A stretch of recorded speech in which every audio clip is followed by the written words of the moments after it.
A local official in Hodeidah revealed that spills started to come out of the aging oil safer tanker yesterday. Deputy Governor of Hodeidah said that the leak took place in the oil pipeline extended to the tanker and warned of a potential disaster that threatens the Red Sea and the entire region. The following report has more on this story. Mr. President, the Security Council holds the Houthi militias accountable for any economic and environmental disaster resulting from the Safar oil tanker. The tanker has not received any maintenance or repair, which would make it a ticking time bomb. The Safar time bomb is a floating storage and unloading unit tanker moored off the western coast of Yemen, 60 kilometers north of the port of Hodeidah, and is used to store and export oil coming from Marib oil fields. An oil spill from the FSO Safar would be a major environmental disaster. Significant spill is likely to heavily impact the northwestern coastline of Yemen, including the Yemeni islands in the Red Sea. There is also potential for oil to drift and impact neighboring countries including Djibouti, Eritrea and Saudi Arabia. A major oil spill would be catastrophic for millions of Yemenis who already rely on humanitarian aid to meet their basic needs. It would have a significant impact on the livelihoods and the health of the people relying on the resources from the sea. We should also not lose sight of the humanitarian urgency of defusing the Safar tanker threat.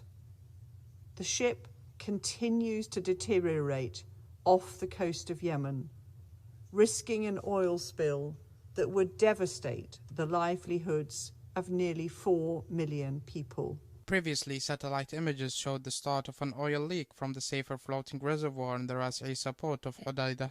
A Yemeni official had revealed a leak from the oil pipeline extending to the Safar reservoir of the coast of Hodeidah. Deputy Governor of Al-Hodeidah, Walid Al-Qudaymi, said that there is a leakage from the oil pipeline extending to the Safar reservoir, considering this is a disaster that will happen in the Red Sea. The United Nations postponed the visit of its team of experts more than once after Houthis retracted and reneged on their pledges to allow the team to maintain and empty the floating tank in order to avoid an environmental catastrophe beyond the region, while the Yemeni government accuses the militia of using the tank as a political blackmail. The United States held the Houthi militia responsible for the catastrophe resulting from the tank leak. The Safar tanker remains an environmental, humanitarian, and economic threat of vast proportions. The Houthis bear responsibility for this situation, and the United States supports discussion of any solution that can safely and urgently address it.